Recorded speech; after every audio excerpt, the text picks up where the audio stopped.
Très bon début de semaine à tous. Madame, Messieurs, bonsoir. Voici le sommaire à la une ce soir. Non au renouvellement du mandat de la force de l'EAC. Le sommet d'Arusha a pris acte du refus de la RDC. Cette décision qui figure dans le communiqué final a été prise après plus de 4 heures de discussion à huis clos entre chefs d'État. Et puis, le chef de l'État, candidat à sa propre succession, pourra suspendre sa campagne électorale le 30 novembre afin de prendre part à la COP 28 à Dubaï, aux Émirats Arabes Unis. L'annonce a été faite par Tina Salama, sa porte-parole, au cours d'un point de presse. Enfin, éliminatoire mondial 2026, la République démocratique du Congo porte plainte contre le Soudan sur l'éligibilité du joueur Justif Ali. C'est tout pour les titres. Madame, Messieurs, bonsoir. Non au renouvellement du mandat de la force de l'EAC, le sommet d'Arusha a pris acte du refus de la République démocratique du Congo. Cette décision qui figure dans le communiqué final a été prise après plus de 4 heures de discussion à huis clos entre chefs d'État. C'est ce que nous dit Déborah Wamba. C'était à travers une délégation conduite par le vice-premier ministre de la Défense, Jean-Pierre Bemba, que la RDC a pris part au 23e sommet des chefs d'État de la Communauté de l'Afrique de l'Est, EAC. À l'issue de ces assises, le sommet a pris acte du refus de la RDC de renouveler le mandat de la force régionale de l'EAC au-delà du 8 décembre 2023. Cette décision qui figure dans le communiqué final a été prise après plus de 4 heures de discussions à huis clos entre chefs d'État. Toutefois, ce sommet a recommandé la tenue d'une réunion des chefs d'état-major de l'EAC pour valider le plan de désengagement. Cette réunion devrait connaître la participation des responsables militaires de la SADC appelés à remplacer la force est-africaine. Signalons par ailleurs que cette force n'a pas été en mesure de résoudre le problème, notamment celui du M23 qui bloque depuis des mois le processus du précantonnement conformément aux accords signés à Luanda. Il faut noter que bien avant ce retrait unilatéral de la force régionale de l'EAC, Kinshasa était seul contre tous. Et le chef de l'État, candidat à sa propre succession, pourra suspendre sa campagne électorale le 30 novembre afin de prendre part à la COP 28 à Dubaï, aux Émirats Arabes Unis. L'annonce a été faite par Tina Salama, sa porte-parole, au cours d'un point de presse organisé dimanche 26 novembre par l'envoyé spécial du chef de l'État pour la nouvelle économie du climat, devant la presse. L'envoyé spécial du chef de l'État pour la nouvelle économie du climat, Stéphanie Mbobo, a parlé d'engagement que prendra la République démocratique du Congo lors de ce sommet mondial sur le climat afin de favoriser son développement durable. Probable suspension de la campagne électorale du président Félix Tshisekedi, c'est 30 novembre 2023. Cette suspension se justifie du fait que le président doit prendre part à la COP 28 à Dubaï aux Émirats Arabes Unis. L'annonce a été faite par Tina Salama, sa porte-parole, au cours d'un point de presse organisé ce dimanche par l'envoyé spécial du chef de l'État pour la nouvelle économie du climat. Devant la presse, l'envoyé spécial du chef de l'État pour la nouvelle économie du climat, Stéphanie Mbombo, a parlé d'engagement que prendra la RDC lors de ce sommet mondial sur le climat afin de favoriser son développement durable. Le président de la République a annoncé la création du Fonds pour la nouvelle économie du climat, qui sera un fonds qui sera fait avec une vision au niveau national, avec évidemment l'appui des partenaires, mais qui va contenir essentiellement un pourcentage sur les transactions de nos crédits carbone. Ces fonds servira d'infrastructure durable, contrairement à tous ces fonds qui exécutent des mini-projets à travers les pays, mais qui n'ont souvent pas trop d'impact au niveau des changements climatiques. Et puis, candidat numéro 20, Félix Tshisekedi à l'assaut du Grand Équateur après le Congo central, le Maniema. Félix Tshisekedi est allé le week-end à l'assaut de grandes villes de l'espace Équateur. Le chef de l'État a été tour à tour à Guémena et à Mbandaka, les récits d'Esther Bompoko. Arrivé le dimanche soir à l'espace Grand Équateur, Félix Tshisekedi a tenu un meeting populaire dans la ville de Mbandaka, chef-lieu de la province de l'Équateur. Comme dans plusieurs villes où il est passé, le candidat à la présidentielle du 20 décembre 2023 a appelé les habitants de Mbandaka à la vigilance contre les candidats étrangers. Le président sortant a promis de mettre fin à la misère des Équatoriens, notamment en créant des emplois pour tous. Est-ce que vous allez me liquider Makambo Makobonga? Nakoki kotia likia na bino poete bokotie na ngai mikanda na bino le 20 décembre. Est-ce que vous avez numéro na ngai? Numéro 20!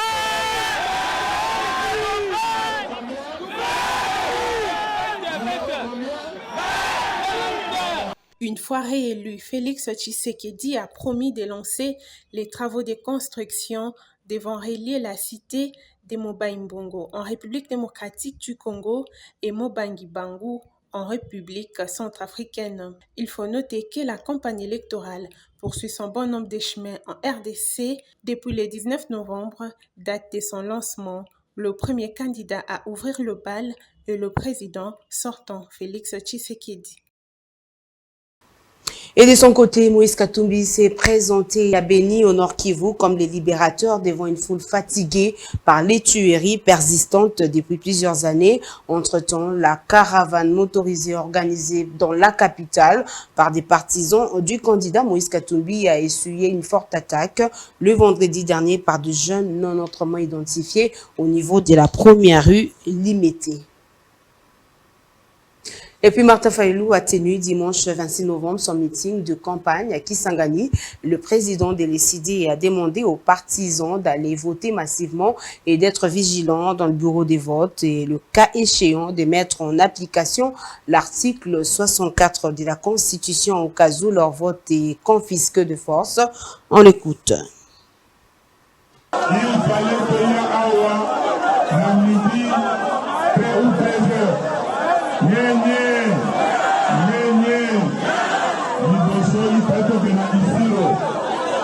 Avion a dit c'est qui pendant 8 heures. La carte qui tourne à l'aéroport, il y a une fille. La demande va tourner sur le tarmac. Par le bureau, mais c'est qui le bureau à Goya. Mais, on ne peut pas y aller. Ils sont des candidats. Baïdi que le Goya, Baïdi que le Zelangaï, Baïdi que le Zelangaï. Basali nyonso pour traîner par la pesa d'État dans l'avion. Mais est-ce que vous profitez? Vous profitez? Soni na bango, na kopi lisusu isiro te, parce que soki nakendaki isiro, comme aéroport ezali balise te, moya koyawa emei kozala te. Nakokende isiro lobi na programme na biso. Personnes vivant avec handicap. Qu'est-ce que nous allons faire? Pour reprendre la Kolowana, pour reprendre la Homme, pour reprendre ça, pour reprendre la pollution, pour reprendre la misala, on y est coquille, na état na bango.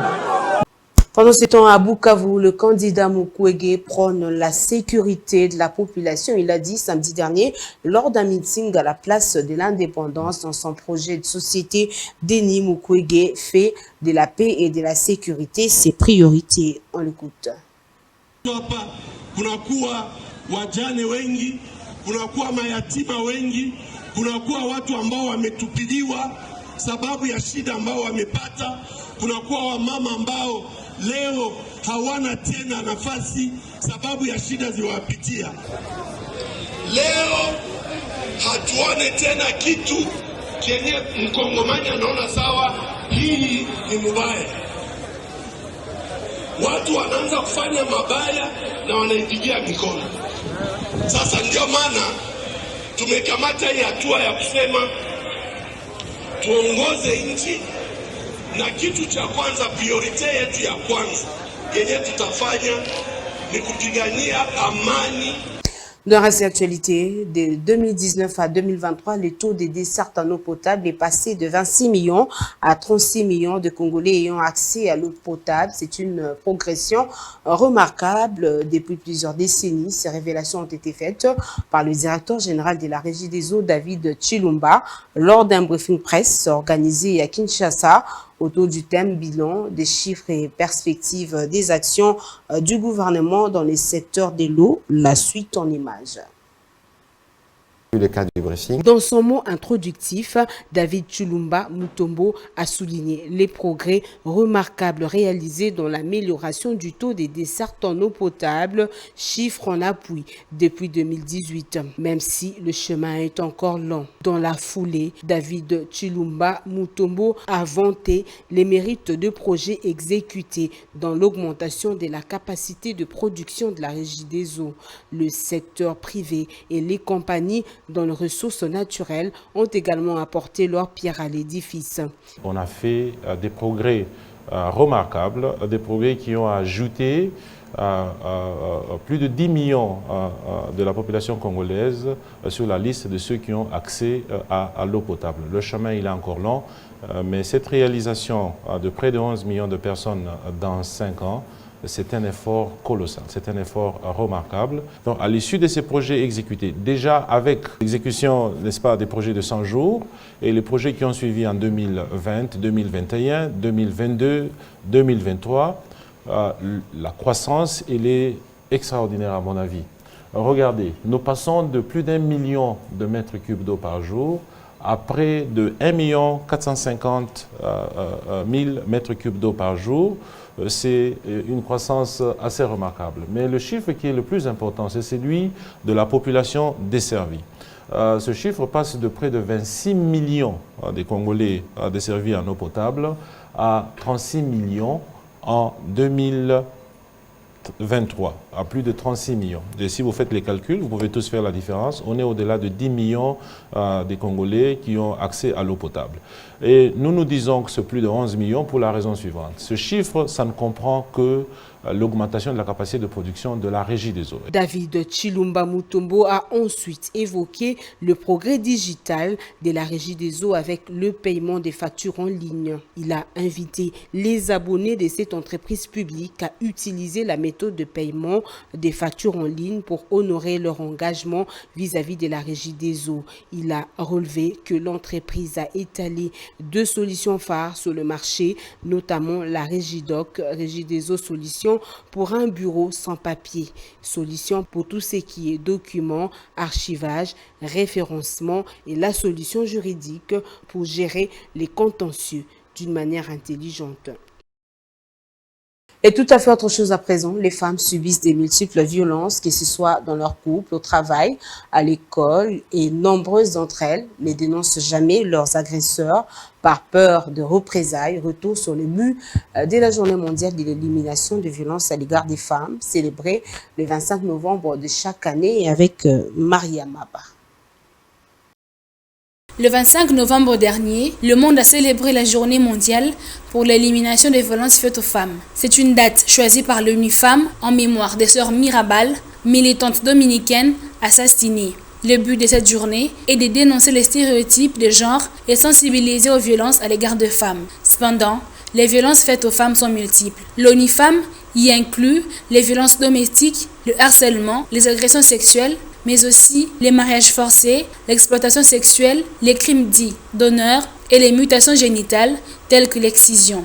Ainsi, 1/3 de femmes à travers le monde subit une forme de ces violences au moins une fois dans leur vie. Selon l'ONU Femmes, au moins une femme sur 5 est victime de féminicide. Cependant, le problème majeur qui combat l'élimination des violences faites aux femmes est le silence qui règne sur les sujets. Nombreux sont des victimes qui ne font pas des marches auprès des forces de l'ordre. Et cette impunité participe à favoriser la culture du viol. Malgré l'omniprésence de ces violences et les dénonciations incessantes des militantes des droits des femmes et des minorités de genre, les réponses des décideurs politiques pour tenter de les réduire demeurent insuffisantes. Notons que les violences à l'égard des femmes, et principalement les violences conjugales et les violences sexuelles, ont de nombreuses conséquences sur la santé psychologique, physiques, sexuelles et procréatives pour les femmes et ont également un impact important sur les enfants. Ils sont témoins des violences conjugales dans la famille et ont un risque de faire face à des troubles comportementaux et émotionnels.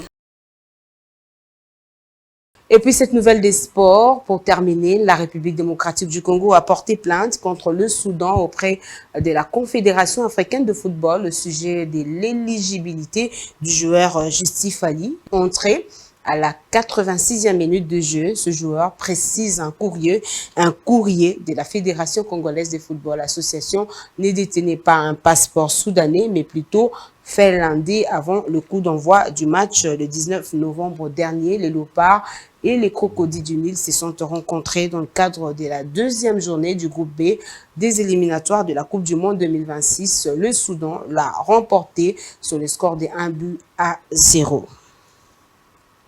Ce journal est terminé. Place au rappel des titres. Non au renouvellement du mandat de la force de l'EAC. Le sommet d'Arusha a pris acte du refus de la République démocratique du Congo. Cette décision qui figure dans le communiqué final a été prise après plus de 4 heures de discussion à huis clos entre chefs d'État. Et puis, le chef de l'État, candidat à sa propre succession, pourra suspendre sa campagne électorale le 30 novembre afin de prendre part à la COP28 à Dubaï, aux Émirats arabes unis. L'annonce a été faite par Tina Salama, sa porte-parole, au cours d'un point de presse. Enfin, éliminatoire mondial 2026, RDC porte plainte contre le Soudan pour l'éligibilité du joueur Justif Ali. Ce journal est terminé. Au nom de toute l'équipe rédactionnelle qui a concouru à son élaboration, je vous dis merci de l'avoir reçu chez vous. Un journal que vous pouvez également suivre en intégralité sur notre chaîne YouTube. Au revoir.